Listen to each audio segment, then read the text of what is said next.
Thank you. All right. Please be advised that on Wednesday, May 19th, 2021 at 7 p.m., there will be a committee of the whole meeting held through remote participation pursuant to Governor Baker's March 12, 2020 order suspending certain provisions of the open meeting law, Chapter 30A, Section 18, and the Governor's March 15, 2020 order imposing strict limitations on the number of people that may gather in one place. This meeting of the Medford School Committee will be conducted via remote participation to the greatest extent possible. Specific information and the general guidelines for remote participation by members of the public and parties, whether right and a requirement to attend this meeting, can be found on the City of Medford website at www.medfordma.org. For this meeting, members of the public who wish to listen or watch the meeting may do so by accessing the meeting link contained herein. No in-person attendance of members of the public will be permitted, but every effort will be made to ensure that the public can adequately access the proceedings in real time via technological means. In the event that we are unable to do so, despite best efforts, we will post on the City of Medford and Medford Community Media websites an audio or video recording, transcript, or other comprehensive record of proceedings as soon as possible after the meeting. The meeting can be viewed through Medford Community Media on Comcast Channel 22 and Verizon Channel 43 at 7 p.m. You can call in by using 1-929-205-6099. Please enter meeting ID 913-5189-6187 when prompted. Additionally, questions or comments can be submitted during the meeting by emailing medfordsc@medford.k12.ma.us. Those submitting must include the following information: your first and last name, your Medford street address, your question or comment. The agenda will be as follows. Discussion of the development of the operating budget and budgetary priorities of the Medford Public Schools for fiscal year 2022, as it pertains specifically to central office of the Medford Public Schools, including a variety of departments under the auspices of the Office of Superintendent and the Office of Finance and Operations. Summary of the Medford Public School budget presentations made throughout the course of all 5 Committee of the Whole budget meetings on May 3rd, May 6th, May 13th, May 18th, and May 19th. Signed, Dr. Maurice Edward Vincent, Superintendent of Schools. I will turn it over to Dr. Edward Vincent and Mr. Murphy to get us started. After we call the roll. Sorry. After Member McLaughlin calls the roll. Sorry, Dr. Edward Vincent. Member Graham? Here. Member Kretz? Here. Member McLaughlin here. Member Mastone? Here. Member Rousseau? Here. Member Vandekloot? Here. Mayor Longo-Kern? Present, 7 present, none absent. And now I will turn it over. Thanks. Thank you. Good evening, Mayor Longo-Kern and members of the school committee. Tonight is our 5th time gathering to discuss the budget. We're going to be focusing this evening on central office. Again, the Office of the Superintendent, Operations, Finance, Safety, Family Engagement, Human Resources, and Building and Grounds. So without much further ado, I'm going to pass the baton on to Mr. Murphy. And I just want to thank him again and his team and Michelle Kingdon for all the work that they're doing during this budget process. Thank you, Mr. Murphy. Thank you, Superintendent, Mayor, members of the school committee. It's a pleasure to be with you again this evening for our 5th Committee of the Whole meeting focused on the FY22 budget. As the superintendent mentioned, tonight we'll be focused on elements of the central office, specifically the offices that are under both the superintendent and my own supervision. As we go through the beginning of the program, as we have each time, we'll be looking at the org chart and talking specifically about the offices whose budgets are here. In light of the fact that these are the offices that myself and the superintendent work the most closely with, while Dr. Cushing, Ms. Calusi, Ms. Bowen are here, with the exception of Director McLaughlin, we will be really the only presenters and speakers tonight, but certainly we'll be eager to answer any questions that you have, both with respect to the offices that we are focusing on tonight and anything else that we've covered over the course of the last several weeks. And as I mentioned in my message to the committee both last night and a few minutes ago, we will be having a budget update on the school committee agenda this coming Monday, May 24th. And we'll certainly be picking up questions and comments at that point, incorporating and taking in your feedback, and that will go into the development of the recommendations that come before you prior to your June 1st statutory hearing. So with that, I will start, as we always do, with the timeline for our budget process, beginning with the development of the district's strategic goals and priorities, leading to a series of some administrators might say seemingly endless administrative meetings internally, in which we vet various proposals and comments, questions, and suggestions from principals and evening, but have not been following along for each of the various budget presentations, both at regular school committee meetings, budget subcommittee, and the committee of the whole meetings. This is where we are right now, leading up to that June 1st public hearing, in which members of the community will be invited to speak either for or against, or a favorite for those who follow municipal presentations, those wishing to speak neither for nor against the budget in part or in whole. And again, that will take place on June 1st, but there will be a budget update on Monday, an opportunity to comment and engage in further discussion. We've used the org chart in each of these presentations just as by way of showing folks perhaps outside of the Medford Public Schools community which area of the organization we're focused on in this particular meeting. So this is the overall org chart showing all the various offices and departments reporting up to the superintendent. And then these are the areas that we'll be discussing tonight. So you can see it's primarily the areas in my own portfolio, as well as those reporting directly to the superintendent.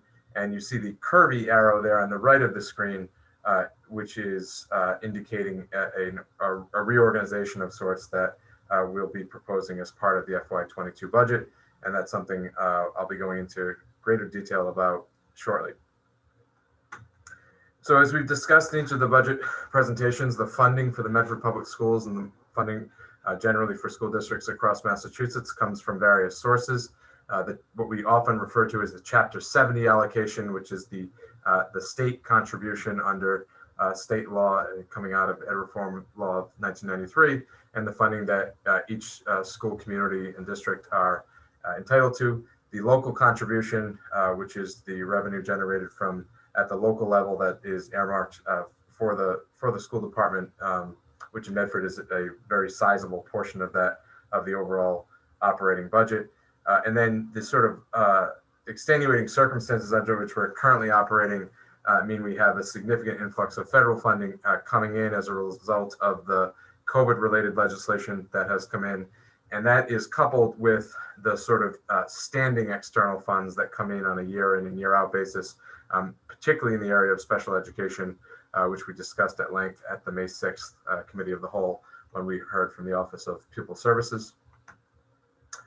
We've said that throughout the FY22 budget, we've asked those contributing to the development of this budget, meaning our department heads and our principals, to focus essentially on three primary buckets of areas in which we're asking them what are their budgetary priorities, what are their needs, what are their challenges. First is personnel and staffing. And the committee's heard me say before that when we're talking about school budgets, we're almost always talking about people.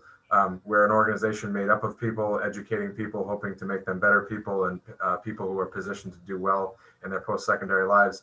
But that is always going to be the largest chunk of our budget because, you know, as we say sometimes in school finance, we're not focused on widgets. We're focused on people in a community, and that's always going to be the largest chunk. Materials and infrastructure, particularly under the challenging conditions under which we're operating, are always going to represent another, although albeit smaller, aspect of the budget. And training and professional development, which everything is we are looking at everything through a post-COVID context, but for training and professional development, when we think about the ways in which some of the inequities, both within public education and society at large, have come into sharper relief as a result of the experience that we've all lived through, we are thinking very much in that context when we talk about what are our professional development and training priorities and what is it that we're looking to invest in. And particularly when we're talking about the superintendent's priorities, well, much of what we're planning will be supported by external funding. given that the budget development process is the opportunity to really look at the organization as a whole, see how we're structured, how we're organized, what it is that we're pursuing, what are our discrete challenges, what are our long-term overarching challenges. This really is an opportunity to sort of pull the veil back on all of the Medford Public Schools. And my hope would be that throughout these committee of the whole presentations, as we've heard from the various directors and school leaders, my hope would be that both for the school committee and the members of the community who are either watching this in real time or perhaps watching it subsequent to the presentations, you'll see the effort toward transparency that we have employed to try to demonstrate for the community exactly what it is that we're doing, and I hope also the rationale behind these priorities.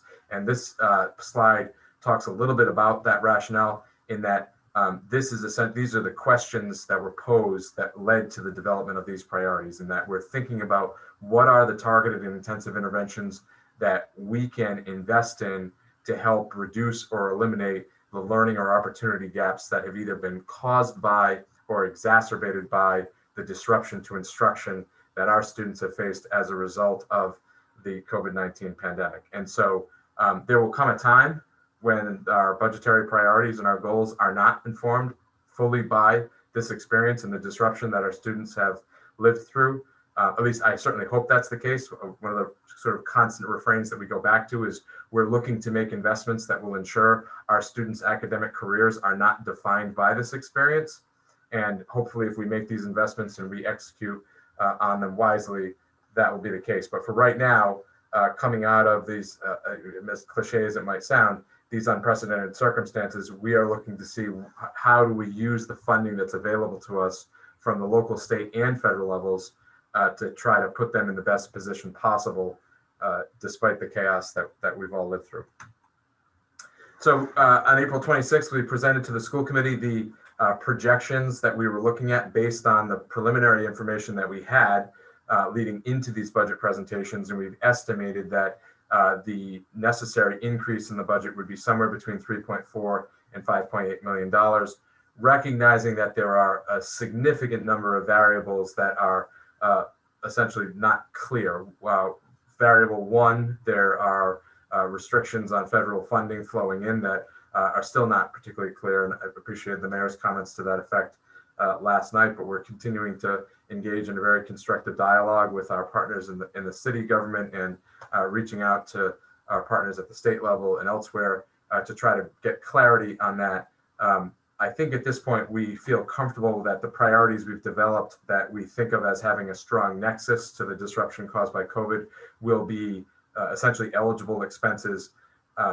It's a question of, from an administrative perspective, exactly how we'll go about processing those and exactly how realistic is it to do that. So I think we feel good about the priorities that we've identified as our COVID-related or potential ESSER-related priorities, but there's still a lot of clarity that needs to come into view in the coming weeks. In addition to that, we know we have fixed costs, as every district does on a year in and year out basis. These are costs that are related to contractual obligations or other situations that have essentially predated the development of this budget, but we know that they're going to lead to an increase in costs. Other variables also include the fact that we have upwards of 9 collective bargaining agreements that are expiring either at the conclusion of this school year or the conclusion of the summer. And so that's certainly a factor that we have to take into account as we work through the development of this budget. This is just information related to those external funding. The numbers the committee has seen several times before, so I won't belabor it, but we estimate about a $7.6 million ESSER budget over the next several years. And so I wouldn't say that we necessarily see that as needing to be expended in equal installments over the 3 or 4 year period that we have. But I would say that we want to be mindful of the fact that we're going to have additional data that will hopefully point us to more strategic uses of the funding as time goes on. So it may not be the case, it may be the case that some of the more immediate expenses are in the short term, but the better use of the funding could be in year 2 or year 3. And for that reason, we are looking to be, I'm not sure I would use the word conservative, but certainly cautious and cognizant of the implications of using that funding. And the fact, as you've heard me say several times, these are one-time funds, and the ESSER funding will not last forever. And so we have to be mindful of the uses. Being taking care to not create unnecessary structural deficits, and at the same time making sure that we're being responsive to the urgent needs of students. And so where we strike that equilibrium is a big part of the conversations that we have been having and that we will be having. So I'm going to pause for 1 second before we move on to buildings and grounds and just talk a little bit about what you'll see over the next couple of slides in this, but I'm glad that I flashed to it quickly because that can tell Mr. McLaughlin that he's on next as I continue to babble for another minute or so. But the departments that you're seeing, starting with buildings, and we're going to start with buildings and grounds and then move to the more umbrella offices of the superintendent's office and the office of finance and operations. And if you think back to the organizational chart that we saw at the beginning of the presentation, you can see that for both myself and Dr. Edouard Vincent, there are a lot of priorities and funding and strategic investments and proposals that cut across the different departments and offices that you've already heard from. And that's a good thing, because what we don't want to do is present a budget to you in the form of 25 siloed or overly departmentalized mini organizations. We want common themes and common strategic priorities that cut across. And so what you'll see in the bullets that we've identified are pieces that are either reflective of those priorities or operational pieces that are meant to put us in a position that we'll be able to actually pursue those priorities and do so successfully. Similar to the information technology budget budget proposals that we discussed in last night's committee of the whole, a large portion, arguably all, frankly, of the buildings and grounds priorities, the year maintenance issue that is essentially routine. I think routine was the word that we used in the technology presentation. That's something that we typically are going to incorporate one way or another into our operating budget. Something that is a one-time expense, and I'm using the term one-time in the context of municipal budgeting, and so one-time could mean every 10 years, every 15 years, every 20 years, but certainly not on an annual basis. That's every 20 years, but certainly not on an annual basis. That's something that we're going to look up to as a capital expense that we're going to try to keep off the operating budget for purposes of not creating some of those deficits that we've talked about. What we do when we have a large influx of federal funding, frankly, similar to how we handled the funding that came in during FY21 and to some extent in FY20 as well, is to try to address some of the most urgent priorities and needs that might in another context be considered a capital expense. But in light of the urgency, we're looking to just take what funding is available and make sure that that's addressed. That was certainly the case, as is reflected in the buildings and grounds budget narrative that was provided to you today, with regard to our HVAC repairs that we needed to expedite and accelerate at the beginning of this school year for purposes of getting students and staff back into the physical school buildings. And so I express my appreciation for Mr. McLaughlin and members of his team who partnered with the external experts that we brought in to make that a reality. The history as to how we got to the place where so much work was necessary, I think has been addressed at length in previous meetings, but however we got here, we are in a much better position from an air quality perspective because that work was done throughout the course of this year. And now we're looking at some of the other heavy infrastructure pieces that may not land in the operating budget for FY22, but are critical priorities that need to be addressed in the near term. And I'm going to ask Mr. McLaughlin, if he could, to walk us through some of these.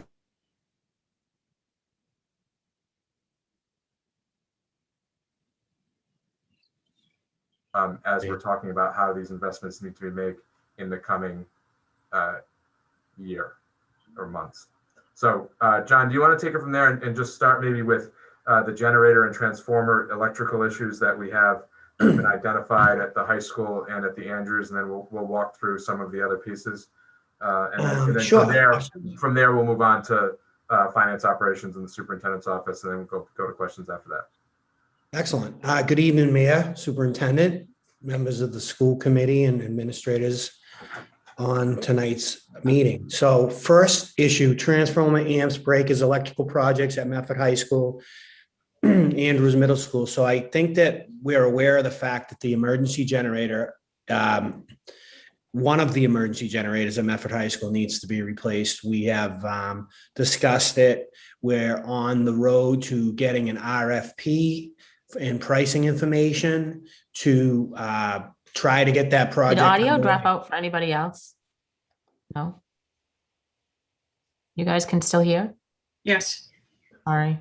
I can hear, but when David was talking, it cut out for a little bit and then came back on. Just for a second, it did, yes. You probably heard from me enough in the last week or two, so that's probably the best, but I think we're good, John. Okay, good. So the Andrews School, that issue has already been squared away out of my regular budget. We did electrical infrared scans of all the buildings, and there was an issue with a breaker at the Andrews that we have repaired. So that's good. We also have a Okay, I transformer. can't hear Mr. McLaughlin. Oh. I don't I'm know. able to hear him okay. Me too. I can hear him fine. I wonder what's up. Now I can, but I'll say Mayor, excuse me, Mayor, he dropped off for me for a good minute.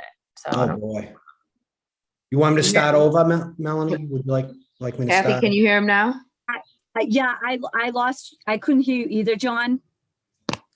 Okay, I don't know. I got the hotspot going. I got, I've Yeah. been preparing for this for a while, so. So anyway, so the amp, the breaker or the amp, the breaker was replaced at the Andrews Middle School, so we're back where we need to be. It was part of we had a insurance inspection, infrared scan of all the electrical systems up at the high school, or through all schools, excuse me. And so we were able to take care of that off of my regular operations budget. So we know about the emergency generator. That's getting ready to go out for an RFP. Also, the transformer, the transformer is an original equipment at Medford High School. So what happened is when years ago it had PCBs in it. So we had to take out the PCBs and put another type of oil in it. And what ends up happening with that is the rubber seals tend to give way. So I'm in the process of obtaining a quote. I have it. I just got it today to overhaul the transformer and make sure we can get that back to where we need to be. It's a little bit low on oil. It's still running, but it's certainly something that has to take priority because it also functions as 1/3 of the power at Medford High School. So we've so we'll have the pricing information ready to go on that, and that would be a summer project, obviously, with the generator if and when we're ready to take that project on. This year we had some security enhancements. We had a new Raptor system put in. All of the monitors at this point in time have had training on the new Raptor system. If you don't know, the Raptor system is where you come in, you give your license, they scan it. If everything's okay, you get a tag. You're ready to go to the main office to conduct business that you need to conduct in any of our schools. So every 3 or 4 years, we like to get the parking lot done. Usually it's all of them, should I say, system-wide. Parking lots restriped. They're starting to get old. We did want to make some adjustments at Medford High School, which we'll be meeting about as far as a handicap parking situation goes. I know we've had that conversation when we were talking about the front entrance. And I think what we want to do is move 2 handicap spots to the front loop of Medford High School and to access the handicap ramp that's right there. So that would be, we'll overhaul it. I did talk to Mayor Lungo-Kern last week. So if I need any help, we do have the traffic department and down at City Hall. They'll be more than happy to help us. We did meet with them a couple of years ago to try to make some improvements. But as we all know, this past year hasn't been the typical year that we normally deal with. The Curtis Tufts boiler project. So last winter, the boiler started to leak. These are all things that we'll probably be bringing up next week in the subcommittee meeting. So we ordered some pieces that have to be reinstalled. So sectionals. So we were able to obtain 2 sectionals that they're going to replace, and that should stop the leaking, we hope. And that's going to be it's going to be significant money that we have to spend on it. And HVAC enhancements. So we know that we've done a lot of that. At this point in time, we're getting air conditioning up and running. So there are associated problems with that, certain particular areas here and there that we need to bring in our contractor to fix them up. This is by law. We have to offer heat till May 15th. So this would be the week that we do the turnover. Unfortunately, it's been hot this week, which, it's a crapshoot, but it has been hot this week. So some of the teachers in classrooms have been a little bit uncomfortable, but we're working on it. We know you're there. We're going to get out there and take care of whatever we need to do as soon as we can, as soon as possible. We'll be calling in the contractor. I'm just trying to get one list of what we need to have done and which buildings that need to be done. The restroom rehabilitation project. So with me and Dave, we have met with the architect. I believe that we're waiting just to get the go ahead and to see and do RFPs for that project. I know that this is a project at Medford High School that's going to be near and dear to a lot of people, upgrading the restrooms. We do want to, I know that the mayor requested us to look into seeing how many that we can do. I believe that if we get a price on one, we'll know where we stand, and then we can move forward as far as we can from there.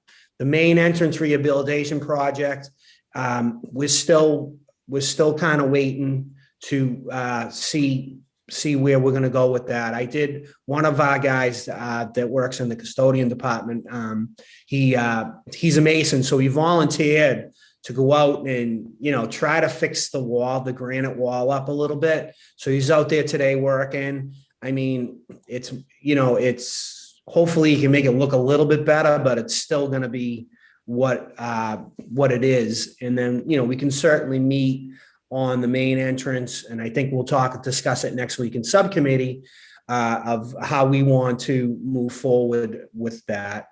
And so every year, I think in my budget, I always ask for a pickup truck with a plow. So that hasn't changed. It would certainly help in the snow. It would certainly help with other various projects around the district. If at some point we get a pickup truck with a plow, so that way, I can help the DPW. A lot of times they're moving around very quickly. And, there are sometimes areas that need to be touched up that they can't get right back to because their main goal is the roads around town. So it would certainly help with the efficiency of having something like that available to us, pickup truck. Now, the renovation of the Karen Theater, and if you see my pre-budget report, I guess if I had a project that I would like to see happen, it would be adding air conditioning, railings, upgrading the doors, doing some electrical work in the theater. So a few years ago, I got a price, and the prices are different now, of $100,000 to add an AC unit to the roof in the theater. I think it would be beneficial to the community as well in generating revenue as well for the school to maybe add that at some point, put that on our list of capital improvements. It's just, like I said, if I had my choice of the project that I would want to do at the high school, that would be one of my main projects, renovation projects. And then we're always working on HVAC enhancement projects at the high school. At some point, maybe we'll get some help from the MSBA, maybe be able to add, air conditioning and to other parts of Medford High School that don't have it right now, meaning the science lab is the only real part of the building that does have air conditioning service, except for window air conditioners that we have all around the place. So I can't see the bottom. I think we're at the bottom. I think, Okay. yeah. I think So I'd be happy to entertain any questions that you might have about what's going on. We will be entertaining most of them next week. On the 26th, we'll be having a subcommittee meeting back here on Zoom. But I'd be more than welcome to answer any questions. Thank you. Thank you, John. Mayor, I would recommend that we would just stick with our process of getting through the presentation, and then myself, John, and Dr. Edward Vincent, and others would be happy to answer questions in total if that works for you. Works for me. Okay, thank you. So as we move over to the rest of the central administration, the offices of the superintendent and my own office, we mentioned before that there are a number of departments that fit in within these large umbrellas. Buildings and grounds, certainly one of the largest and frankly one of the most visible. And so we certainly, that's why we asked Mr. McLaughlin to be present tonight to talk about some of the specifics. And just really quickly on the last point with regard to his budget related to the HVAC enhancements at the high school, it's a good example, frankly, of that maintenance and capital distinction. When we upgraded some of the filters around the high school in order to enhance air quality, we incurred an additional fixed cost with regard to filter replacement. Part of using the higher grade filters is that we moved from a twice yearly to a quarterly replacement system. That's not a significant cost, frankly, for the district, but it's a maintenance cost, as opposed to a boiler or a transformer or generator. One of these pieces that we have no expectation that we would be incurring costs on an annual basis, and that's something that we would incorporate into a capital budget and capital planning in the years ahead. So with regard to the superintendent's budget and the Office of Finance and Operations budget, there are pieces of this that, as I mentioned before, are interconnected with some of the other priorities and some of the other strategic investments that have been recommended to you. And first, with regard to the superintendent's budget, you've heard our focus throughout the course of this year, throughout the course of this budget development process, on making sure that we're identifying professional development and training opportunities for staff that are consistent with the needs of the district during this post-COVID context. And while the $75,000, which it actually might be a little bit lower than that because it's going to be spread out over 2 or 3 fiscal years, so that it'll be a little lower than that. We've identified professional development opportunities that will be intensive and will be responsive to the context in which the district will continue to function in the years ahead. And so we have some specific social and emotional professional development, as well as implicit bias training that will actually begin at the tail end of fiscal year 21 and then carry over into the succeeding fiscal years, open to staff generally at the beginning and administrators.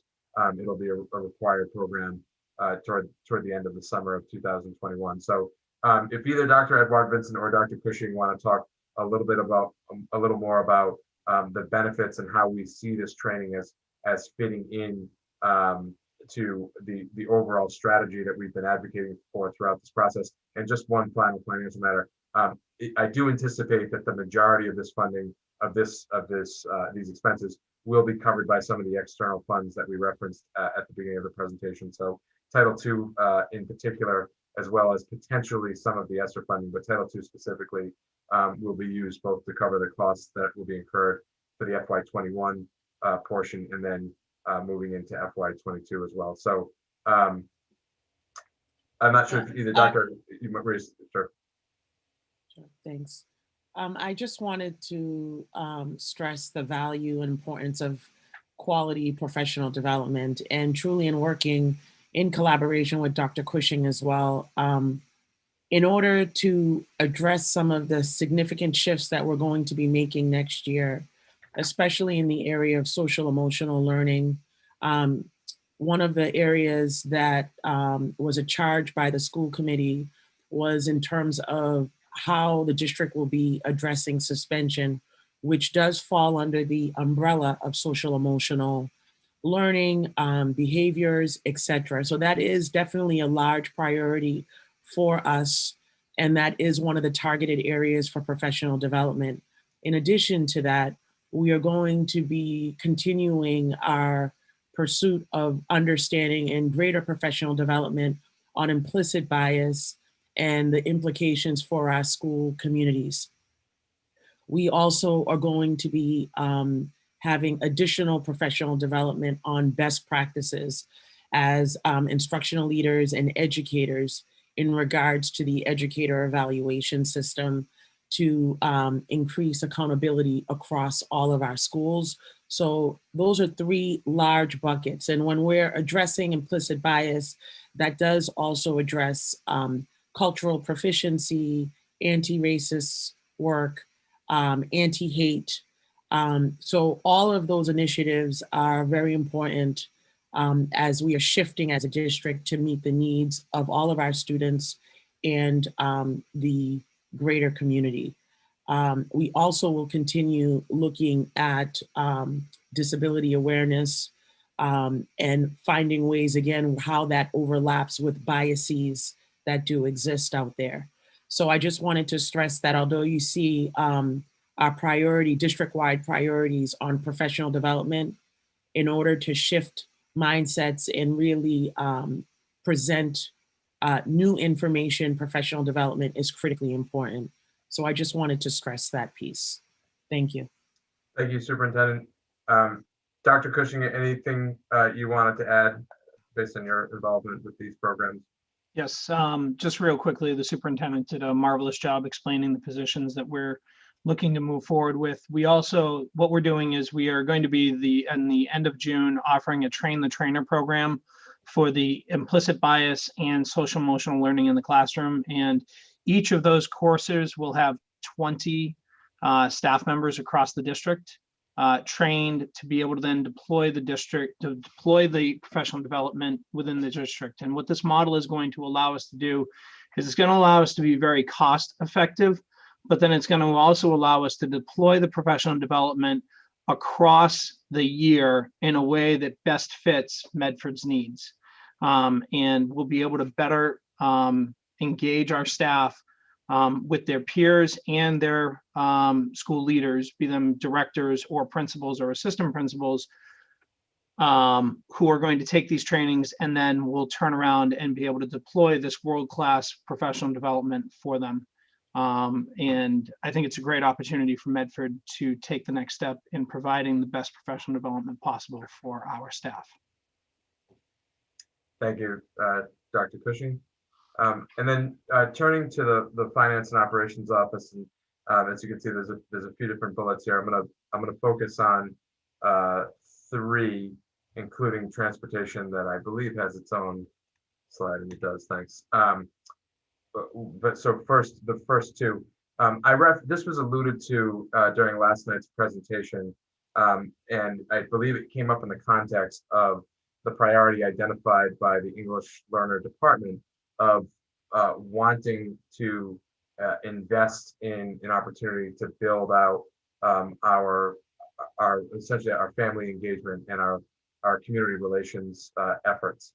And I made the point at the time that part of why we haven't identified a specific investment in the EL department specifically for FY22 is because we have a district investment that we are hopeful will advance that cause, and we'll be working closely with the EL department, health services department, special education, and elsewhere. I think that when we think about how we structure the organization and how we organize specific portfolios of work, there, as a general rule, the best practice is to identify the need, identify either the need that's being met or need that develops as a result of other change variables, and then determine how best to develop roles and portfolios that fit together in an organizational structure that can advance those goals. There are times, however, when there are a confluence of events where we have individuals serving in leadership roles with available capacity and needs that are emerging and becoming more urgent. And this sort of confluence occurred throughout the course of this school year. And I will be frank, one of the ways it came to our attention was when we needed to deploy our entire administrator unit into schools to serve as substitute teachers. And when it became clear how that was taxing and virtually impossible, and we tried to make different modifications, our director of before and after school programming continued to volunteer to take that on and kept communicating to us, as she had for some time, that she felt as though there was room in her portfolio for additional responsibilities. And the sort of confluences, the confidence that we have in the individual as an administrator and as a leader, and the fact that how we've sort of gotten through this school year but in being able to identify practices that we can improve and work that we can do better in the area of parent and family engagement was by enlisting the assistance of Diane Caldwell, our former associate superintendent, who has very ably worked as the lead manager of the Parent Information Center. And I will say, as someone who was new to the district and inherited the Parent Information Center as part of my portfolio in my first week, without Ms. Caldwell being available to provide that leadership and to provide that guidance and institutional knowledge, it would have been a much more challenging year, not just with regard to oversight of the PIC, but with regard to essentially all other elements of the work that myself and other senior administrators are responsible for. But we've known since the beginning that Ms. Caldwell, as the administrator of the Parent Information Center, was not a permanent solution, and trying to operate within our budgetary parameters. We weren't necessarily looking to fund a director of the Parent Information Center as a single position with no other responsibilities. And so Ms. Fiddler carries willingness and eagerness to take on additional responsibility, and what we felt is a strong natural nexus between the Parent Information Center and the before and after school program, as well as the additional capacity that we needed in the realm of family relationships with regard to transportation. We felt that this fit together as a legitimate full administrative portfolio. And so as part of the FY22 budget, we are proposing to reorganize those offices into one umbrella area of family engagement that will include oversight of the Parent Information Center, continued oversight of the before and after school program, and service as a transportation liaison. Now, all of these roles, frankly, one of the reasons they fit together is that it is different parts of the school year where they require a greater degree of attention and detail. And so it's sort of, that's why I say it's sort of a confluence in that it fit together nicely in terms of putting together a full 12-month position with someone who already has the institutional knowledge and has done strong work for the district in the past. And that's part of why being able to do so efficiently, but also with confidence as to how that would more effectively advance the district's goals with regard to both family and community partnerships is part of how that proposal has developed. So that's one piece. And then you see, as it was also mentioned last night, that we've established a grant coordinator position. That alone is a sort of a non-budgetary, doesn't necessarily have an effect on the operating budget, in that the grants that the individual who has been serving as essentially an unofficial grant coordinator for some time, but technically in the role of an executive assistant, is someone we've been able to move that person into the finance and operations office, working with Michelle Kingdon and her staff to ensure that we are meeting all of our obligations and executing on from a compliance perspective as effectively as possible. That is different, and I want to point this out. It's certainly different than the grant writer role that we don't have, but we're exploring other ways in which we might be able to free up some capacity to give administrators the opportunity to be well positioned to cultivate external partnerships and pursue grant opportunities that our grant coordinator would then be in a position to help coordinate and try to free up additional budgetary capacity in that way. Before I move on to transportation, I'll just say, and again, it's a bit of a continuation from our conversation last night. We have continued our partnership throughout this school year with the management solution and Mr. Paquette, who served as the interim business administrator between Ms. Patterson and myself. And we have the report that was commissioned is ready to be provided to the school committee. I have asked for essentially an appendix to the report because when the report was done over the course of the school year and sort of bled into this budget development process. And I've asked Mr. Paquette if, based on the retainer fee that we still have, he could complete just essentially a short supplement to that that would take into account some of the changes that we put into, Ms. King and myself have put into effect over the course of the last several months. And so I anticipate providing that to the committee prior to the end of this fiscal year. And then Mr. Paquette, our partnership with Tufts University that began as a partnership in the testing realm and has progressed to conversations within a technology infrastructure realm, and something that I'm hopeful will be able to benefit from with great efficiency over the course of the summer. But then also we'll be looking to explore what other external expertise we should be retaining or potentially consulting with as we look toward FY22.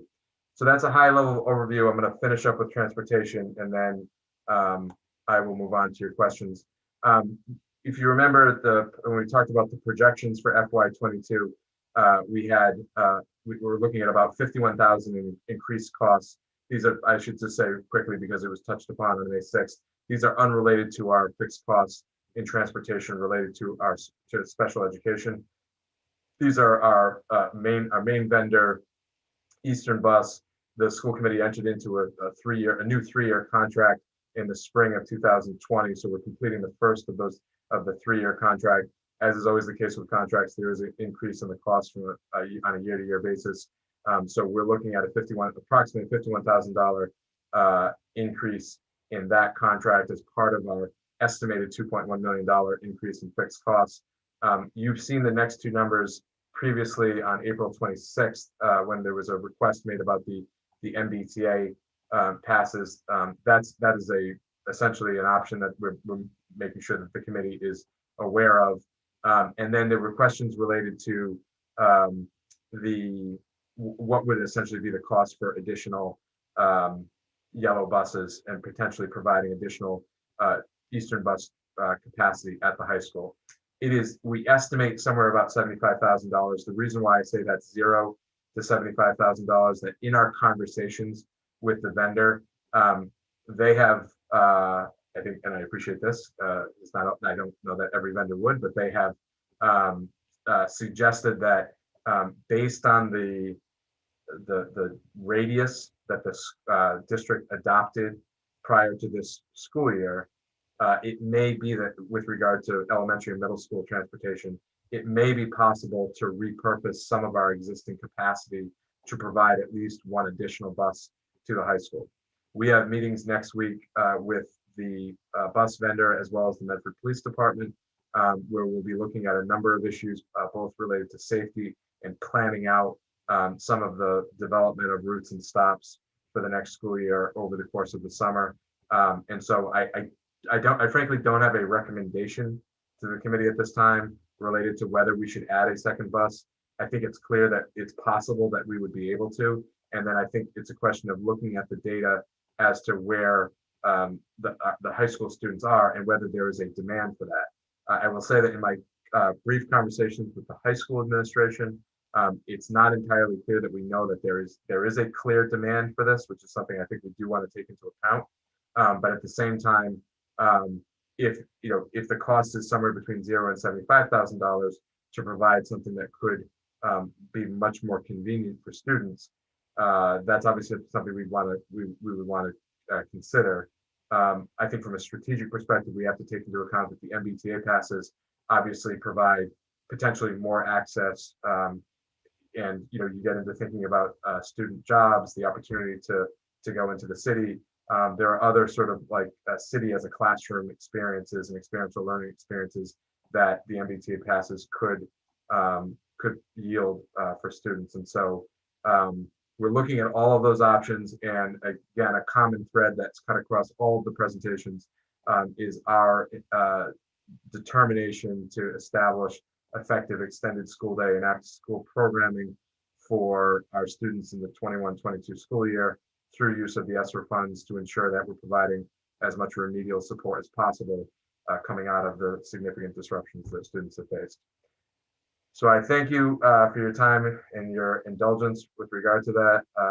If you enjoyed the presentations when there were more testimonials and witnesses for me to turn over the presentation to, I promise you I enjoyed that more as well. But those are the presentations for Buildings and Grounds, the Office of Finance and Operations, as well as the Superintendent's Office. And at this time, I would be more than happy to take your questions. Thank you, Mr. Murphy. We have Member Van de Kloot, then Member Rousseau. Thank you. I'm going to pick up right at the end about the busing for the high school. Dave, you've presented us with some interesting options. But with quite big differences in pricing. Yeah. At this point, as you're building this budget, what are you making a recommendation to us? Are we going to, how are you going to factor in the cost into the budget? Well, I think the first determination is if the committee is comfortable with the radius that was established last year with regard to the 1 mile radius for all grades with the exception of kindergarten. So if that's something that the committee wants to stand by, then the vendor has essentially said that one of the elementary schools is going to have excess capacity. And so the existing contract, that would be the $1.4 million or something in that range for Eastern Bus, is going to provide us with an additional school bus that I think we should probably consider use at the high school to expand that capacity. My only hesitation is that if we didn't, it's possible that we could be repurposing that for after school and extended school day programming without that additional potential $100,000 cost, and or at least it would defray that. So I think the first determination is the committee comfortable with the 1 mile radius, which according to the vendor will not have a dramatic impact on ridership, and it's essentially that's where we are now. And if that's the case, then I think the next step is to look at the data related to where high school students are residing and whether or not there's a route that makes sense where students are. And that again, the only downside I would see in that plan is that the MBTA passes, they don't just take you to school. And I think particularly for our high school students, there's a tremendous amount of experiential learning opportunities that having MBTA passes could open them up for. And the only last thing I would say to that is that the MBTA passes become a much better investment if we are tying programmatic opportunities to their procurement. And I think that it may just take some time. Perhaps the summer is a sufficient amount of time to give our instructional leaders the time to develop those types of opportunities that then maximize that potential investment. So Dave, let's go back to one of the things you said about the mile radius, and I have to tell you, I really don't recall taking any vote on that. So this was preceded my time, but my understanding is that when the reopening plan was presented to the school committee in mass as a large sort of multifaceted plan, the radius was a piece of that, and so the routes, the stops were adjusted. I also think, and I know this only anecdotally, that because ridership was so diminished this year, that there if you're typically you eliminate bus stops and you hear a sort of wave of commentary that didn't materialize this year, and it may be because ridership was so diminished due to the pandemic. If that doesn't carry over to next year, that's something that you probably want to consider. Yeah, I would be, I think it was perfectly understandable that our ridership diminished a great deal. I know in Medford, there's been a history of some students receiving bus service because of concerns about the roads where they live, the safety of it. So to just say automatically it's a mile, well, it's never been just automatically a mile. So, no, an important point, and I apologize if I assume that would go without saying. The radius has nothing to do with safety exemptions. And okay. so, your bus stop, that's part of the conversation that we're having next week. And it's why it's not just the district and the vendor. It's why the Medford Police Department will be represented as well. Because as we go through and looking at routes and stops, we want to ensure that any stops that have been any concerns about related to safety are being looked at closely by public safety experts. And that is certainly, the safety exemptions override any other policies with regard to radius. Yeah, well, part of it is, perceived safety, or it's been in place for such a long time. Any move to take away will certainly cause an uproar. Yeah. So it seems like I hear you on the optimistic level. We're going to have some space, and so we can utilize an existing bus. That does sound very optimistic to me, Dave, and I am optimistic in general, but I'm not, so I think we can balance each other out there. So yeah, and at the high end, it's 350, which is a huge chunk of change. And there are some, I'm just trying to say, with such a big number, it's hard to understand exactly where you're going to come down to in terms of what we're putting into the budget. Yeah, that's all fair point. This data is in response to inquiries by the committee, just to be clear. I certainly don't have a recommendation as to where the 350,000 would come from. So just to be really candid about that. Okay. Yeah. At the same time, and I appreciate my colleagues having raised this issue, because it is an issue and it is a fairness issue. So I think clearly we're going to have more conversations on it. Yeah. Okay. I yield to someone else. We have Member Rousseau, then Member Kretz, Graham, and McLaughlin. Thank you, Mayor. Thank you for the presentation. I do appreciate it. I am wondering where, and forgive me if we've already covered it, but I don't think we have transportation for sports and band, and is that coming up? The question is that included in this data before you tonight? Yes. No, but only because it lives in the athletic or fine arts budgets. And so those lines will be restored to their FY. One of them was never reduced, but they'll either be maintained or restored to their FY 20 numbers. So to ensure that we have sufficient transportation to all events and athletic events and things of that nature. And that was by request by those department heads. So there was no, to the best of my knowledge, there was no request to exceed the pre FY 21 levels. Okay, thank you. I just, it feels like remembering pre-pandemic sometimes is actually a challenge, but, my memory is that we did not have an equitable distribution of transportation funding for different kinds of groups. That, I'll just say it, we were more than generous with the sports related transportation funding, and the band folks had to sell whatever they had to sell to get enough money for busing. And this is my fourth budget, and for 4 years now, I've not been alone in saying we need a breakdown of what we're spending on extracurriculars per student, because just trusting my gut, I don't have kids that participate in sports. I do have kids that participate in band. That's, I'm not interested in making grand statements or suggesting policy changes without any data.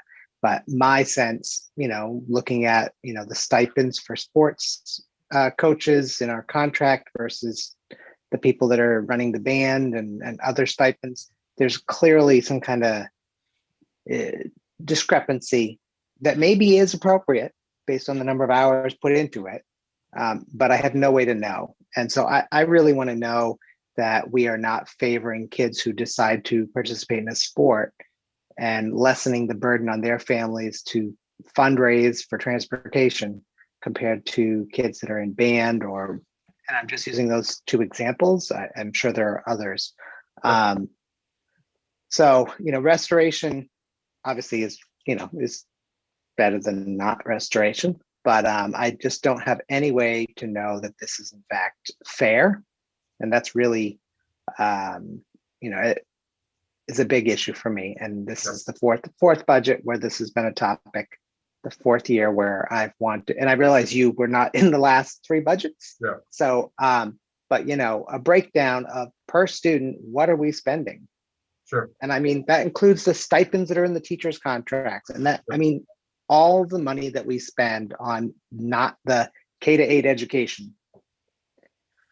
What are we spending? Where's it going? And is it actually fair? I mean, because I know that sports matter a lot to a lot of people. Band matters an awful lot to a lot of people. I just really think we have to get to the bottom of that. I don't think this is something we can solve tonight, but I was just surprised to not really get a sense so far as to whether or not that's being addressed. But I realize, of course, that you weren't there for the last 3 budgets. So yeah, no, it's a great question, and I think you're right. I mean, it's sometimes there's different level of expenses.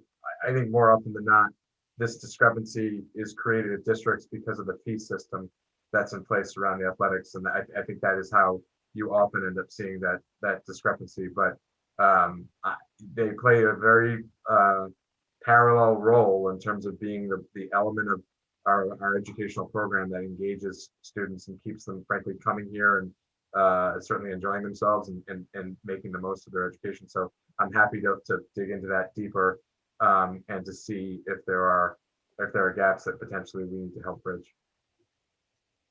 Thank you. And so I guess I'll just ask my other question around, I see there's the projects around bathrooms. Again, this is my 4th year, and this is the 4th year that students are doing the hard work of figuring out how to get menstrual products to our students. It's embarrassing, and I know that not everybody on this meeting necessarily agrees, but it is embarrassing. 4 years in a row, there are CCSR projects to make sure that the students that are menstruating don't have a problem getting access to these products. It's just kind of mind-boggling. And I just want to be clear that I won't vote for any bathroom renovations if they do not include free menstrual product dispensers in every renovated bathroom. Dr. Edward Vincent?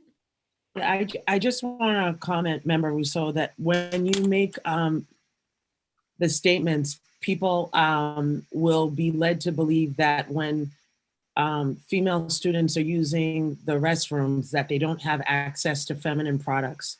At the high school, we have an entire medical suite.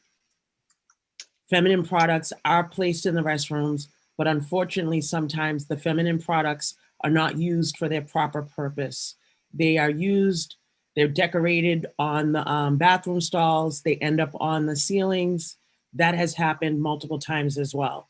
And that's with people supervising and monitoring the restrooms. So we do put them there. CCSR students do take that on as a project, but I do want people to know that feminine products are available in the medical suite, and students are not denied access. We have ample products in the medical suite, and I'm not opposed to getting machines that students can have access to, but I just want to state that when we've provided them, they were not used for the proper purpose, which was part of the reason why they ended up being removed in the past. So I just want to say that we're not trying to target students or say to them that, it's not available. I want everyone to know it is available, and there are ample supplies in the medical suite at the high school in particular, and at the middle schools as well.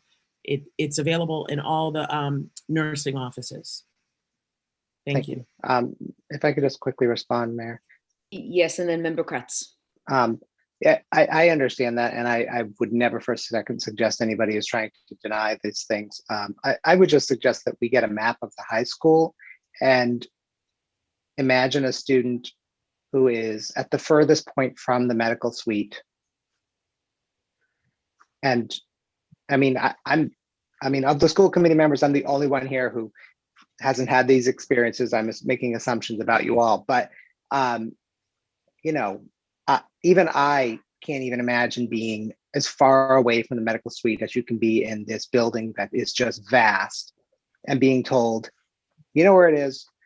I walked that building to get to whatever, and I'm like, first of all, it is not a 2-minute walk. We're talking, I mean, I don't even know what the timing is, but I just think that the bar for what we think of as access seems just to be really, really low, or high, whatever the right analogy is. And I just, you know, there are other districts have done this, and they don't make the front page of the Globe as becoming a huge problem. And I understand that, you know, what I've read about, you know, the Healthy Youth, it's not the Healthy Youth Act, I forget which act it was that would actually require these in schools last year. But, you know, there is an initial, like, when you first install these and make them available for free, they're going to be stuck to the ceiling, and they're going to be kids that need them might take home baskets full of them. But like a lot of things, they're going to get bored of it. And then when students need them, they'll be there. So I don't pretend it's a super like no effort kind of project. I just firmly believe that, you know, the CCSR, I believe it was a CCSR project, and it came across my inbox on Facebook, I think a week ago, about students that are doing this. They're not doing this because they got nothing else to do. So I just think we're not listening to the students. I'm looking at the CCSR page from 2016, and that's one of their projects from that year. And I just don't know when we're going to get to it, but thank you. Thank you. Member Kretz, then Member Graham, and Member McLaughlin. Yes, I just wanted to thank, first off, I just have a question for the transportation, but first off, I just wanted to let everybody know that the presentations were excellent, and Mr. McLaughlin, you did a great job, and we'll, those agenda items are going to be on the agenda for next week, so we can have a discussion next week in the subcommittee meeting. So the question I have is also about transportation. Couple things on that, because I pulled up the bulletin, because I don't remember it being 1 mile radius. So I pulled up the bulletin on transportation during COVID 2021, and it says here that Medford Public Schools will not transport students on a yellow school who have a physical address within 2 miles of the school they attend. We understand that this change is a significant burdensome, and have always provided transportation that exceeds the regulation. So I'm not sure I have even the right information. You know, Mr. Murphy, what he mentioned, I don't have that information either. I don't recall having a meeting about that. So I just wanted to mention that. I know Ms. Vandekloot talked about that, and yeah, Ms. Kretz, could I just attempt to clarify? And I say this with the sort of disclaimer that this was before I was here, but I've been involved in it since. And if any of my colleagues want to share their recollections, please do. But as it was explained to me, was that when the committee was presented with the 2.0 mile radius, my understanding was that was for the secondary grades.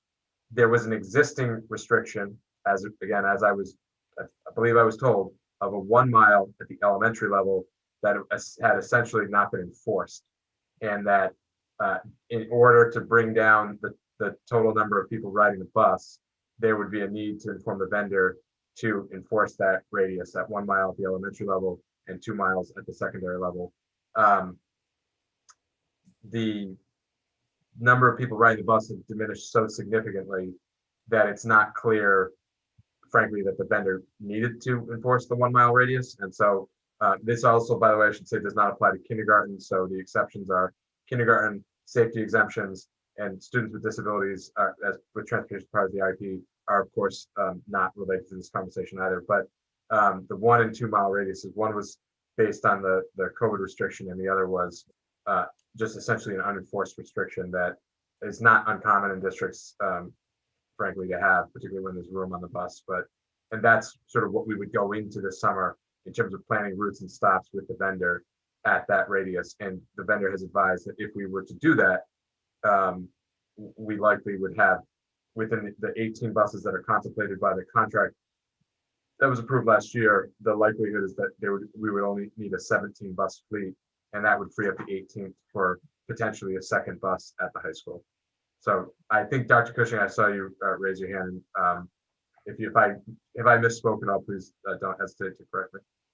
You did not misspeak. You spoke very accurately. I guess if you could say one of the positives coming out of the pandemic was it really built up the relationship for the school principals. And I apologize for the person at the city level and the parent.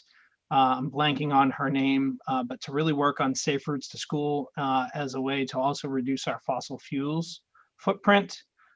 With the amount of buses stopping and starting, and by creating walking school buses, safe ways for students to walk to and from school, and to look at other ways to make sure that we were providing safe opportunities for kids to get to school, while also realizing that while this was a pandemic-driven issue, there were other issues related to fossil fuels and traffic and congestion and things along those lines that were playing into the considerations as well when we were having these conversations last year, which I would say, all of our school principals at the elementary and the middle school levels met with people to map out routes to their schools. We got GIS mapping data with where all our students were. We did quite a comprehensive analysis to really look into all of this as we came into the pandemic, and then looked at the opportunities that might exist coming out of the pandemic to shift the habits and mindsets. Thank you. Thank you. I just have one more question, and it might just be some helpful information for the upcoming school year. And Mr. Murphy, I'm not sure if you were on yet, but Ms. Patterson was aware of it, that because we go back to school before Labor Day. And with the MBTA, the days before Labor Day, the MBTA doesn't operate for the high school students. So there's always been concern for the first couple of days before Labor Day when the kids are back to school.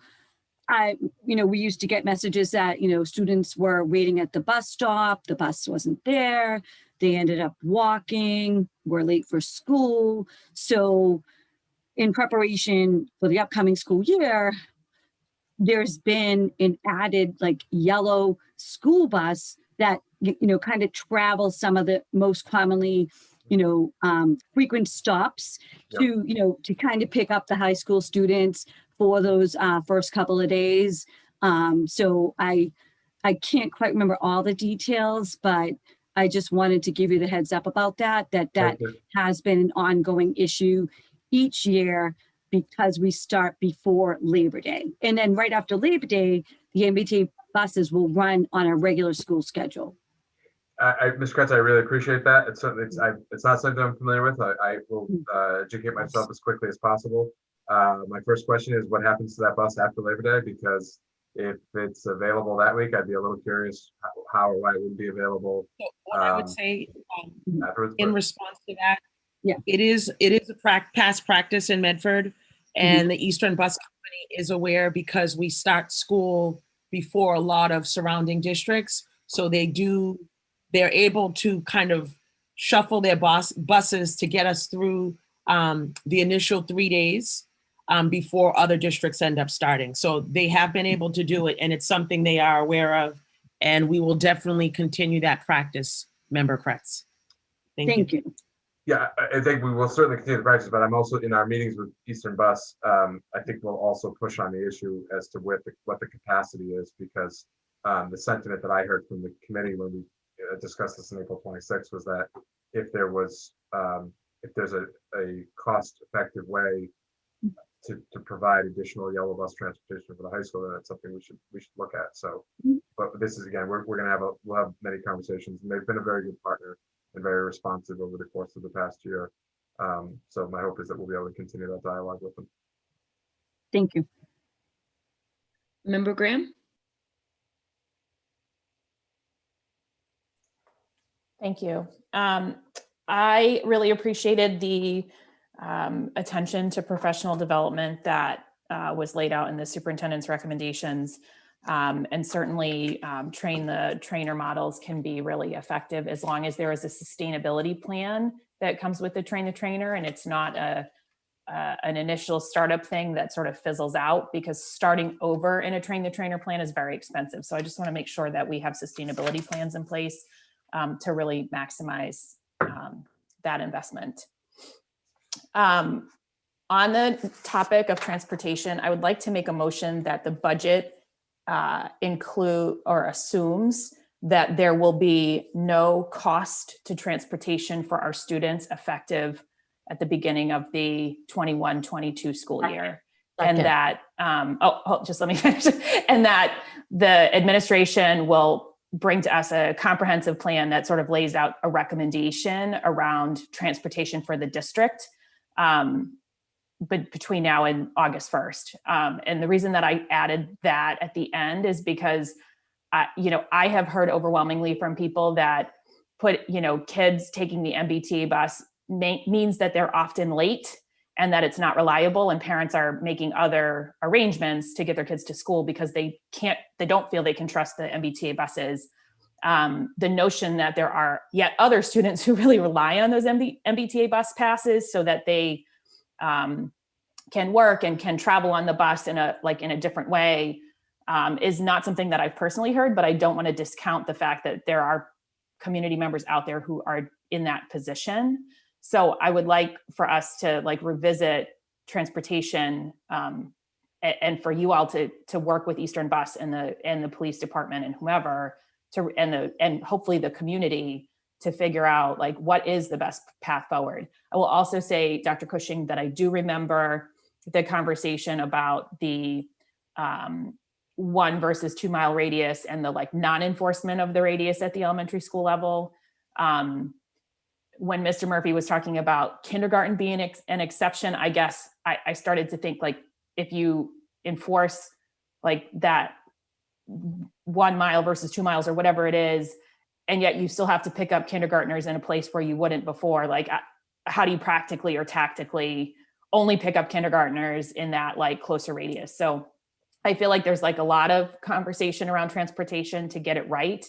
But I want unequivocally the budget to reflect that it will not cost students to get themselves to school next year, period. Second.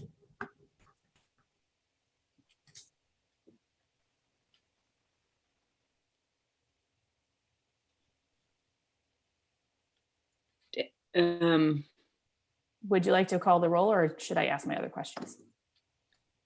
I just want that to, I just don't know what the admin will put in the budget if they don't need to give us that plan until August 1st. So I just want to make sure it's clear to the administration and the finance team. I'm going to assume that the finance team can figure that out between now and the time the final budget is Well, presented to I us. think the only thing I would say, Mayor, if I could, is that I take the motion to mean that we don't want any students to be dependent upon a MBTA pass that they have to purchase with their own money to get to school. Now, I think that there are different ways that we can explore that. I think the most cost-effective way is going to be with at least one additional yellow bus. And as I said, that could come at no cost. That could be budget neutral theoretically. I think that beyond that, one, it could be more than one yellow bus, and then there could be anything beyond one bus is certainly going to have a budget impact of some kind. And then I think the other issue that we have to deal with is that there are going to be students who want the discounted MBTA pass. I don't take the motion to suggest that we should discontinue our partnership with MBTA and no longer offer the MBTA passes, because if there are students who want to buy the pass for whatever reason, we certainly want our students to be able to get a discounted pass the way students in other school districts can. So I think we would continue the program, but I think we will just need to scrutinize essentially what the usage of the pass is among students. And then if they are dependent upon that, we need to either cover the cost of the MBTA pass or create an alternative option for students to get to school. Now, I think what that comes down to is how many of the passes are we selling and how many of the students that are buying the passes are dependent upon them. And then where would the routing be of a yellow bus? So there are certainly layers for that, but it's certainly clear direction from the committee, and we'll do, if we run into a problem in terms of executing, either from a budgetary perspective or a logistical perspective, we'll come back. It is conceivable to me that there could be a constituency of students who, when we say like, well, you're buying this pass because you need it to get to school, or because you need to get to work, because you just want a discounted MBTA pass, and they're going to say like, listen, buddy, I just want the pass. Here's my $30. Like, I'll worry about getting to school. At which point, at that point, I don't think we're violating the policy. I think we're just, we're running into a student who's decided that he or she wants to take the MBTA to school, and whether they're on time or not. So I think that the intent is very, very clear, and I think we'll do everything we can to execute on that. We'll just have to keep an open dialogue with the committee if we're running into a situation in which it's proving either from a budgetary perspective or just on the execution level, it's just not possible. But I certainly understand the intent, and like I said, we'll do our best to act in a manner consistent with it.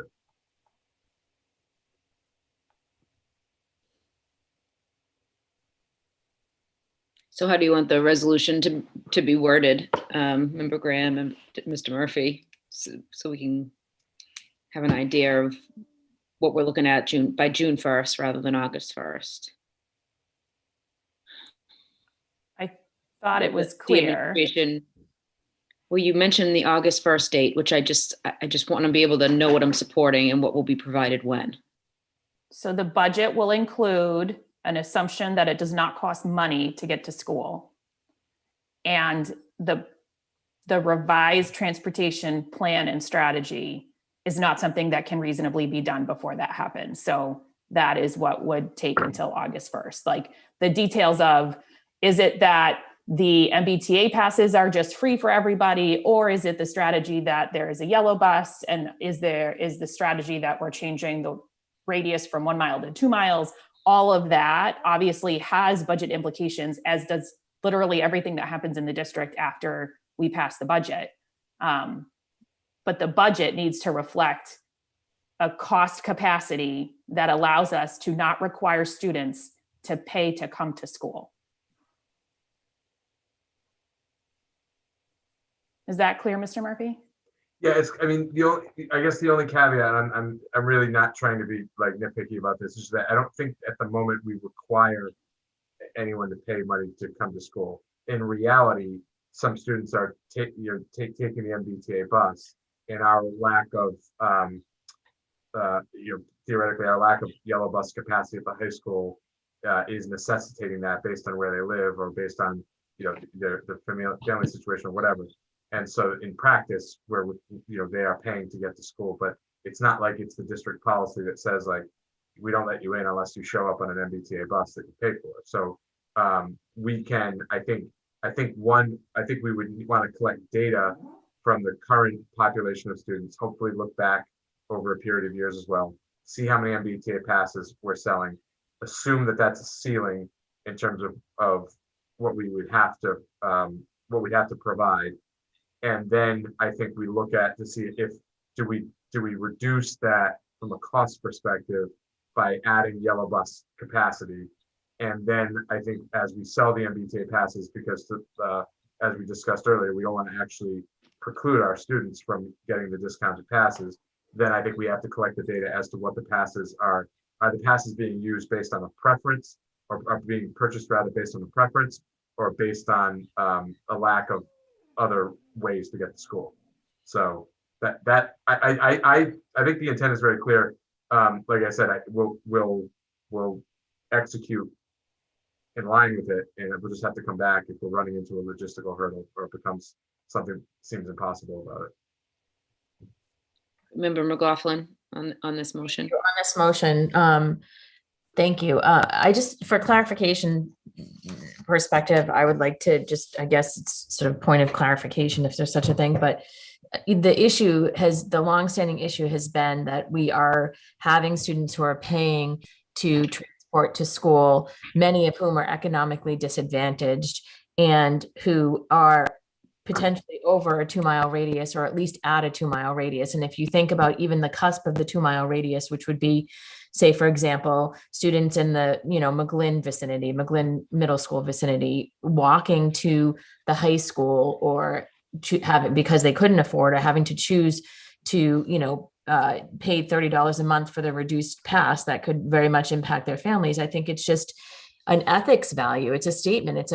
Our budget does reflect what our values are. And I think I have been stunned that has been the case in the history, even sitting in school committee on the other side of the podium, that students were having to pay to transport themselves to school. And especially having been a student myself who would not have been able to do that. And so then you think about what the absentee rates are, what the hunger rates are, what, just there's so many impacts. So to that motion, I would prefer that it's the MBTA passes, but I would defer to the finance committee to do it, to provide us a cost benefit analysis that we can look at a little bit more, even, in the next session or in the final session as we're evaluating this. But I would like to move the question, and I second Member Graham's motion.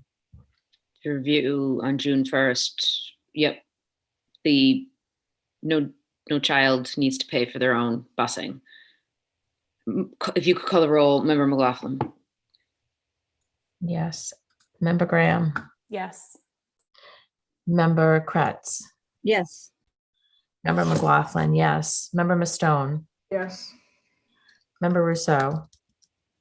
Yes. Member Vanderkloot. Yes. Mayor Longo-Kern. Yes, 7 in the affirmative, 0 in the negative. Motion passes. Member Graham. Mayor, I apologize, and I couldn't get this. I should have gotten this question out before the question was moved, but I just want to ask one more clarifying question. Does the motion contemplate the 2-mile radius at the secondary level? Because under the existing policy, those students wouldn't be provided a yellow bus, even if we had unlimited yellow buses.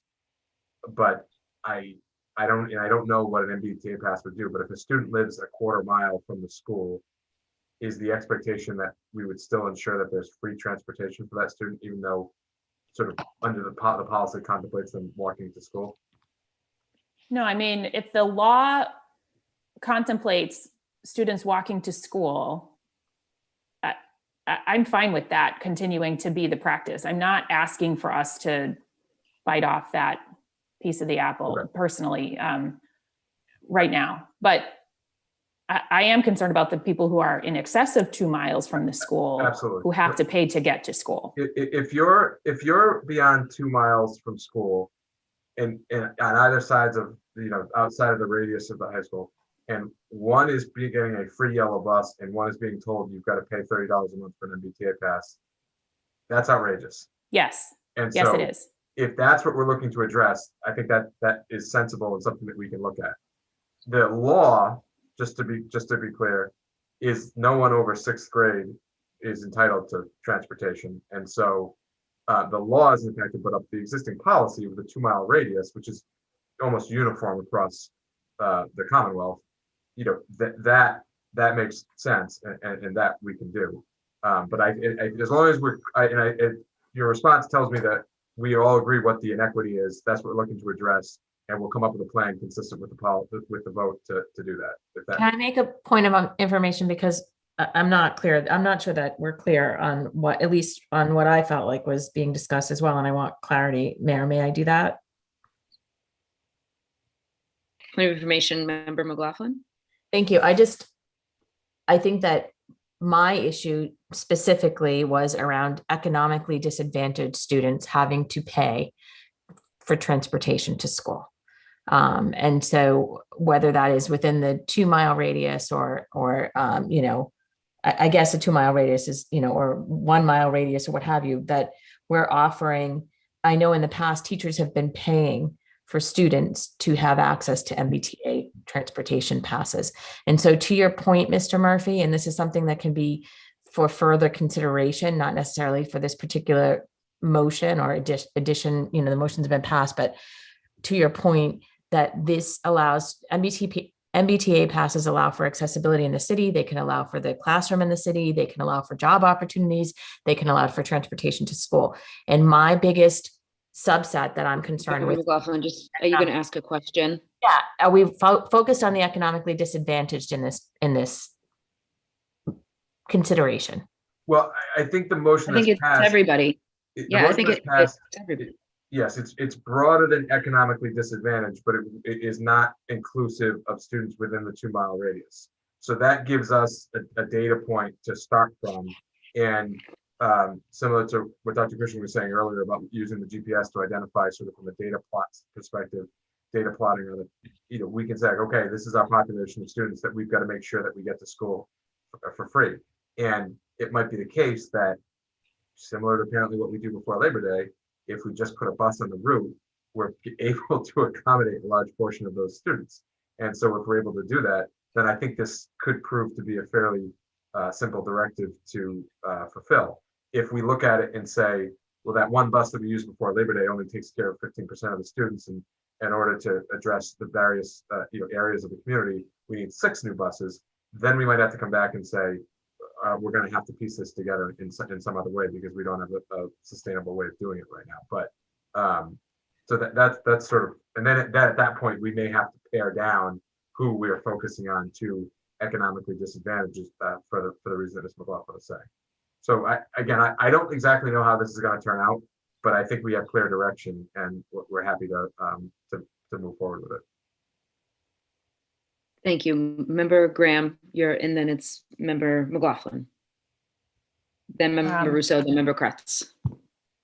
Thank you. I was a little surprised not to see changes or position recommendations in the finance office, because it's my sense that there's always been too much work to do in that office for the number of staff that are there. Actually, What's that? I said mine. That's my impression as well, but that's neither here nor there. And so, but there's no ask here to address that. Why is that? Because in the committee will remember that what was advocated for going into FY21 was essentially a 2-position capacity, and what we looked at to do that in order to fulfill that was, one, with the Chapter 70 allocation, we added the position of comptroller. That's Ms. Kingdon, who has been instrumental in me looking less foolish than I would on a normal basis, week in and week out. Also brings accounting capacity and expertise that they didn't cover in law school, which I'm grateful for. In addition to that, we repurposed an executive assistant position that had evolved into a grant coordinator role, and repositioned that into the finance office as a grant coordinator. And so we've expanded our capacity to that extent. You'll see that it's on your salary tables, the executive assistant the backfilling of the executive assistant position, and just to finish that, all that was done in the course of FY21, budget neutral on the grant coordinator, and Ms. Kingdon again through the Chapter 70 allocation that was made in August. So that expanded our capacity and has positioned us better to be able to serve the district. The one priority that's remaining in the finance and operations budget narrative lives in the salary tables that are district-wide, which I should speak to before we leave, just to be clear as to what the district-wide salary table is. That executive assistant position that currently supports 2 of the assistant superintendents, when it's backfilled, will support all 3 of the assistant superintendents, and therefore be adding capacity to the finance office in that respect as well. So in effect, we will have again, we're not looking to balloon the finance office. You heard me say last night that the budget priorities that have developed as part of the FY22 budget are driven by what is going to have the most direct support for students. And I can certainly understand how those working in school communities would suggest that the finance and operations office is not necessarily the one that's the closest to kids.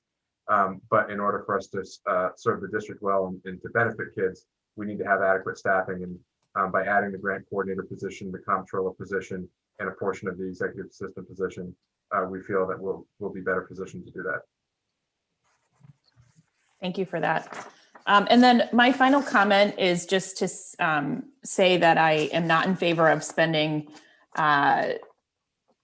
capital funds on restroom rehab projects or the Karen Theater or the entrance until there is an actual master plan that addresses the long-term needs of the high school.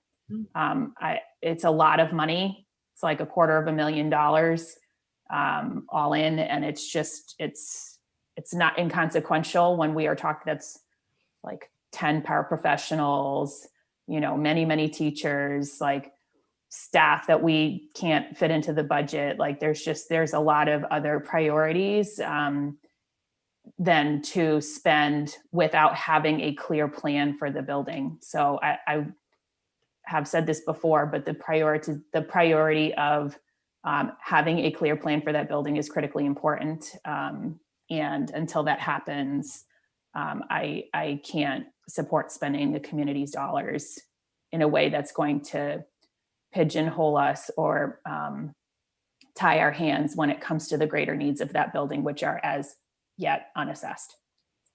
Thank you.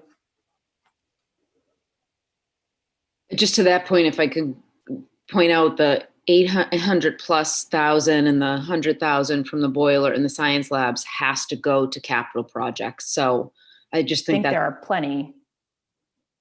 And the high school needs a lot of attention, and a vision committee and work that we would do through that will be years away. So, I mean, I just respectfully disagree. I wanted to point that out. Member McLaughlin. Thank you. I have a few questions. I guess I'll start with that one since that was the last topic of the conversation. I guess I'd like on the next agenda for the MHS Vision Committee to be included so we can understand what the status of that is as we're considering spending money. I just don't want to throw, good money after bad. I feel like there's been so much discussion about the high school and we haven't convened the Vision Committee. So I'd like that, if we can have that included on the next agenda, please. And then going back to the transportation, through the chair, I was going to ask Mr. Murphy what you meant by tying programmatic opportunities to their procurement. Is that that's in one of the documents? The procurement of what? Is just a little more context. I don't know. I didn't understand what you were talking about. You were talking about transportation and, I'm sorry, but I quoted what you were saying. Well, I'm sorry. I think we were talking about the MBTA passes. Yeah. And what I was saying, and I think you made a similar comment, Ms. McLaughlin, that the MBTA passes are a good investment to get students to school. They're a great investment if there's a nexus between the procurement of the MBTA passes and the programmatic and instructional opportunities that put students out in the community and give them experiential learning opportunities. And because I don't know that, certainly there are plenty of teachers, and CCSR is a great example of it, but there's plenty of instructional opportunities at the high school that do infiltrate the community in the sort of the educational world at large beyond just the walls of the classroom. But if we're going to increase our investment and invest in MBTA passes, then it would seem to me that we could maximize that investment if we're doing it and thinking through an instructional lens as well, and trying to expand our experiential learning opportunities, which is I think in my view at least is a good unto itself. But it's magnified when we're also providing that type of resource to make it more accessible for students.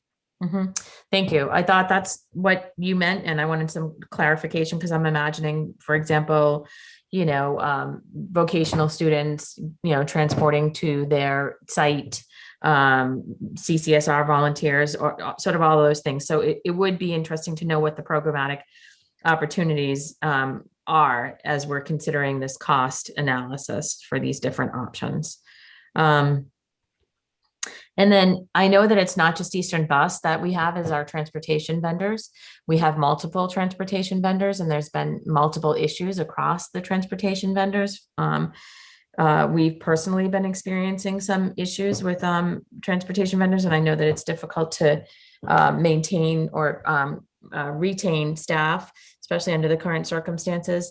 But I'm wondering about a centralized opportunity or almost like a see, click, fix, sort of, or option, or, complaint line or something where we can collect data on what is actually happening in the community for our transportation, because we are paying a lot of money to our vendors. And I feel like there's no accountability to the vendors. There's no sort of consistency around what the vendors are providing. And even in some of the contracts, I've seen letters come home to parents saying that if you miss, the bus in the morning, you're not going to get picked up in the afternoon, which is a complete violation, right? You can't do that. But this is for special education transportation, for example. But that was a letter that we specifically saw. So this is what I'm saying. There has to be some consistency around the contracts, around the budgets, but also around the sort of complaint process, because if one administrator's hearing complaints on one section of it and another's hearing another, like, who's centralizing these complaints for us to understand as a school committee what the bids are on these vendors and whether they're reasonable. No, I appreciate you raising that, Ms. McLaughlin. And I, as I said at the beginning of the presentation, this is one of the key reasons that we've wanted to reorganize around having a family engagement point person. And that's not to say that once we have a director of family engagement, either there'll never be any complaints or there'll never be any complaints that don't have the immediate and substantive response that we would prefer, because the nature of a large organization is sometimes there's going to be something's going to happen and we don't actually hear about it until sometime later. And sometimes we're going to hear about it, but there's going to be a conflicting story as to what actually occurred. So I don't want to suggest that through that reorganizing of those offices, somehow there will never be any additional problems, because that's reality. At the same time, though, we envision the family engagement office serving in many ways as the central facilitator amongst the offices that have the most direct contact and most frequent contact with families.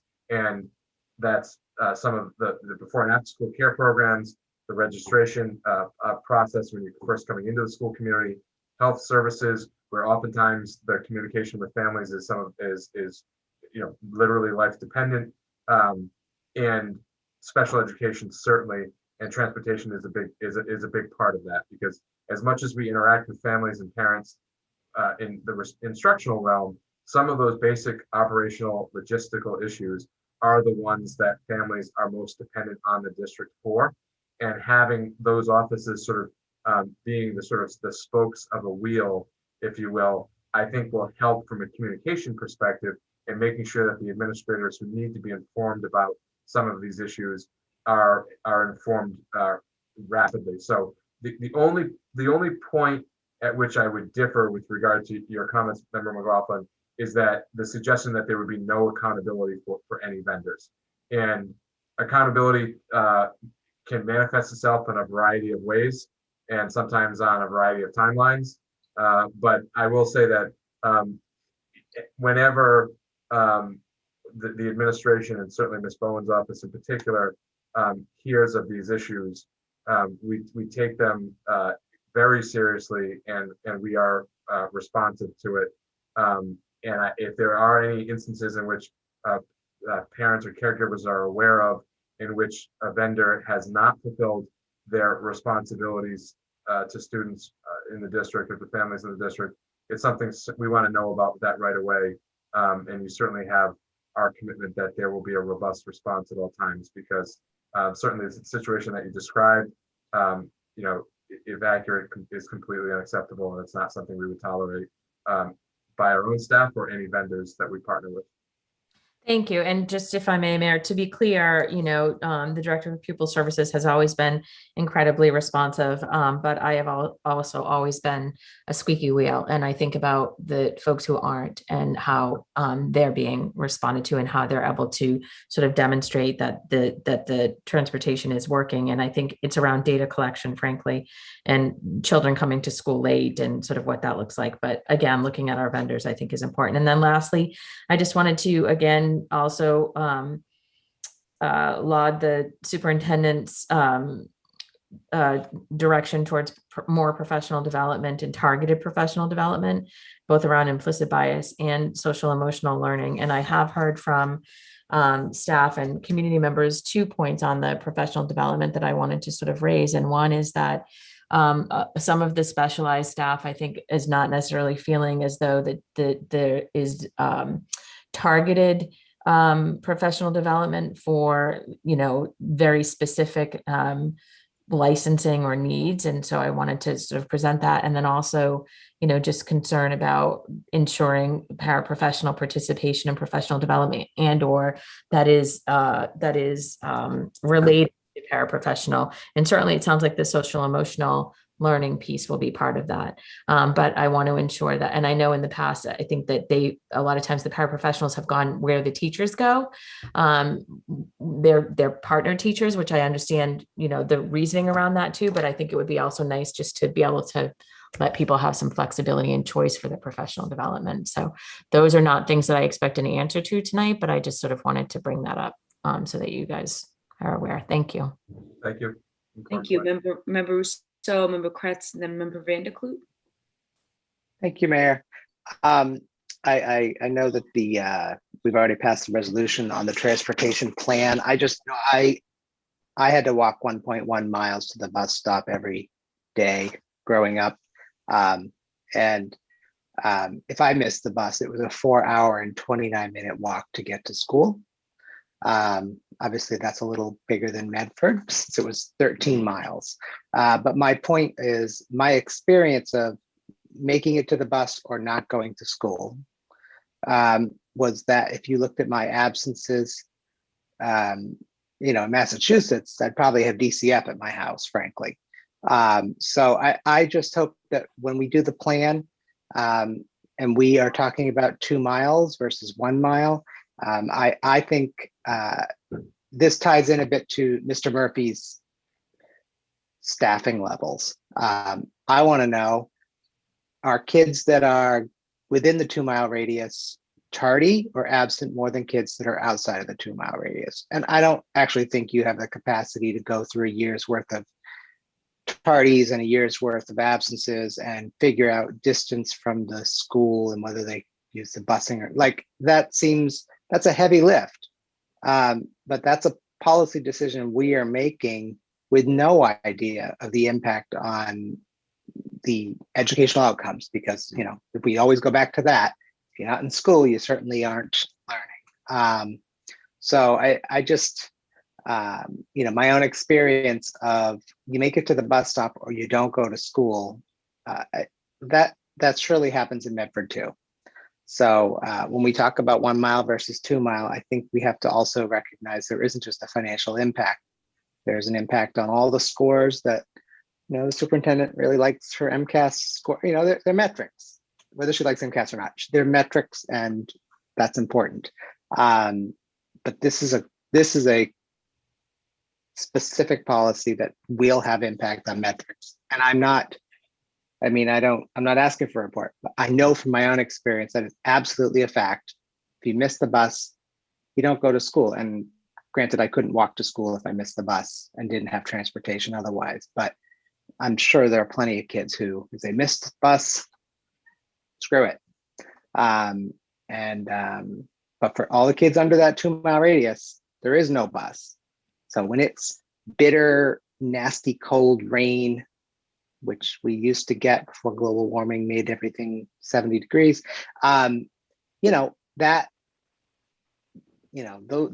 those days, if you're getting to the bus, it's different than if you're not getting to the bus and you're expected to walk at least 40 minutes to get to school. So I don't have a question. I'm just kind of Thank you, annoyed. Member, Thank you. Member Kretz, and then Member Vanderklut. Member Kretz, if you could just unmute yourself, please. Oh, okay, there we go. Yes, so in regards to the motion that we made this evening, will that be for Mr. Murphy is going to get us a report that will outline, what the various costs would be, like whether or not we're going to go with yellow buses for all the students in the district, or we're going to consider purchasing MBTA bus passes for all the students? Is that the way? Or is this going to be a proposal that's going to be ready for us to review at the time of the budget, and we can see how it fits into the budget? I think we're gonna try to build a plan that does not include students being dependent upon, students who are outside a 2-mile radius from the high school being dependent upon MBTA passes that they have to purchase. How we're going to accomplish that, I think we're going to need a little bit of time to figure out. But I shouldn't really speculate about this, but I'll just tell you, like, what my gut tells me is that it's going to have to be a multifaceted plan in which we are adding yellow bus capacity. We are having X number of MBTA passes for whom the district is absorbing the cost, and potentially exploring other partnerships to help defray that cost overall, and also being mindful of what data we can collect to determine the basis for the MBTA procurement on the part of students. So my guess is in order to do this, we'll have to look at sort of each of those levers. And I think my understanding, I think if we know by August 1st that this is not something that we can do from either financial perspective or a logistical perspective, we'll report back to the committee. And what I would envision is reporting back to the committee, not just sort of throwing up our hands and saying, sorry, we can't do it. I think what we would say is, before we had X number of MBTA passes that were being purchased for purposes of getting to school. Under this plan, we've been able to reduce the number of passes that we anticipate procuring for school by this amount. Here are the obstacles toward eliminating the full boat of students buying the passes. And then at that point, to Ms. McLaughlin's point, we could then look at how potentially we target students from economically disadvantaged circumstances. So I think it's multifaceted, but like I said, I think the direction is clear, and we'll just have to move in that direction, and we'll do our best to make it a reality. Thank you. Thank you. Member Vanderklut. Thank you. I just want to go back and address the subject that was raised by Member Graham, followed up with the mayor's comments and Melanie McLaughlin's on the high school. Essentially, Jenny objected to any more money being put into the current building until we know we're going. The mayor said that there was in fact some money available, and Melanie asked for it to come up for discussion. And the fact of the matter is the vision committee was put on hold, and it was put on hold initially right after the election and the concerns around the makeup of the committee. Then the pandemic stepped in, and but it is vital that we determine where we're going to go with this. Are we going to pick a whole new committee? There were people who had expressed interest. At this point, we need to establish a committee because I understand Jenny's concerns, and I also want to make sure that the building is livable for the kids who are there. So I think there is some place in the middle of between absolutely not and doing some of the necessary upgrades to keep the building in a satisfactory shape while students are currently using it.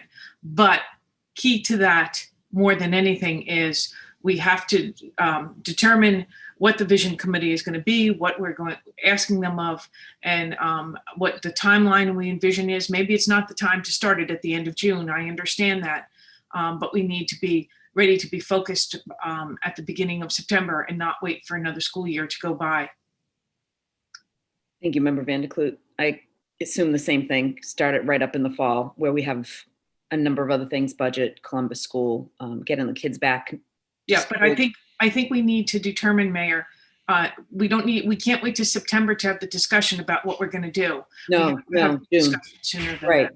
that. I think Member McLaughlin mentioned the next meeting, or I'm assuming one of the June meetings. Anything else, Member Vanderklut? No, thank you. Member Graham, and then we'll, I saw the superintendent's hand waving. Madam Superintendent, then Member Graham. I just wanted to say that I want to just remind the committee that I believe it was December of 2019 when I did go before the council when the 800,000 was awarded for the bathrooms. And I do want to just say that I am in strong support of renovating some of the bathrooms at the high school complex because they're in desperate need of just being upgraded and refreshed. And I agree that we do need to work on a more comprehensive plan, but the most modern bathrooms in the entire complex are in the science wing. And that's for the entire complex that has really modern bathrooms. And so not all students are located in that section of the building. So I am hoping that some of that money that was earmarked back in 2019 and because of the pandemic and everything that we really do need to go forward with at least renovating and upgrading some of those bathroom facilities. I think that that's critically important. And, you know, I'm just thinking about the needs of the students and saying that I want them to be able to have, you know, updated functioning bathrooms. So I just wanted to remind the committee of that commitment that was made when the money was released to us. Thank you, Dr. Edward Vincent. Member Graham and then Member Kratz. I just wanted to say that I agree with Member Vanderklut. It's not about being opposed to any of those projects, in fact, and perhaps they all make sense, but the absence of information right now is putting us in a position where we could be making decisions to spend substantial amounts of the city's money in a frivolous way or in a way that makes it more complicated to do what needs to be done when we actually talk to experts about what the needs are of the building. So everyone you talk to has an opinion about what should happen to Medford High School. And I appreciate everybody's input, but there will be a time and a place for us to consult with experts and outline what the experts think needs to happen to the building. And that hasn't been done to date. So for me, I am not opposed to any of these expenditures per se, but I am opposed to us deciding that these expenditures are prudent or a good use of taxpayer dollars without experts to tell us that that's in fact the case. So I do agree that we need to move along, and I think we need to do so with an open mind. I remember very distinctly when we walked around the building with the vision committee or the school committee right before the pandemic, and I heard from people who had been seated on the committee as they talked and chattered in the hallway about what we could or could not possibly consider for the high school because of the science wing or because of the this and because of the that. And I would encourage us all to put our opinions aside and really come up with a plan that allows us to understand what the building's needs are so that we can move quickly to start to achieve some of those objectives. And the final thing I'll say is, while we had a conversation about the capital plan, we did not build a capital plan.